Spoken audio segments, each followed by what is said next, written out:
دو قریبی دوست ایک لمبے سفر پر روانہ ہوئے۔ دونوں میں بے حد محبت اور اعتماد تھا۔ راستے میں کئی دن گزر گئے اور ان کے پاس کھانے کا سامان تقریباً ختم ہو چکا تھا۔ ایک دن جب وہ ایک سنسان جگہ پہنچے تو ان کے پاس صرف ایک سون حلوہ بچا تھا۔ دونوں بھوک سے نڈال تھے، مگر مسئلہ یہ تھا کہ وہ ایک ہی تھا اور دونوں اسے کھانے کے خواہش مند تھے۔ پہلے دوست نے کہا، ہم ہمیشہ ہر چیز کو انصاف سے تقسیم کرتے ہیں، لیکن اس بار ایک ہی سون حلوہ ہے، اسے کیسے بانٹا جائے؟ دوسرے دوست نے کچھ سوچ کر کہا، چلو ہم انصاف کا ایک انوکھا طریقہ آزماتے ہیں۔ آج رات ہم دونوں سو جائیں گے اور جو شخص سب سے اچھا خواب دیکھے گا وہ حلوہ کھا سکے گا۔ یہ بات طے ہو گئی اور دونوں دوست سو گئے۔ صبح ہوئی تو پہلا دوست اٹھا اور مسکراتے ہوئے بولا، دوست میرا خواب سنو۔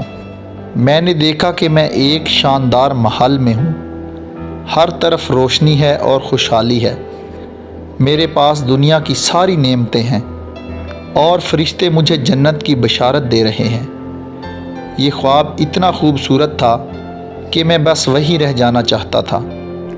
یہ سن کر دوسرا دوست مسکرایا اور بولا، واقعی بہت شاندار خواب تھا، لیکن اب تم میرا خواب سنو۔ پہلا دوست اشتیاق سے بولا، ہاں جلدی بتاؤ۔ دوسرے دوست نے کہا، میں نے خواب میں دیکھا کہ تم جنت چلے گئے ہو اور ہمیشہ کے لیے وہاں کے ہو گئے ہو۔ چونکہ تم واپس آنے والے نہیں تھے، اس لیے میں نے وہ سون حلوہ کھا لیا۔ یہ سن کر پہلا دوست حیرت سے اس کی طرف دیکھتا رہ گیا، پھر جلدی سے اپنے تھیلے کی طرف بڑھا، مگر وہ واقعی خالی تھا۔ دوسرا دوست سکون سے بیٹھا مسکرا رہا تھا۔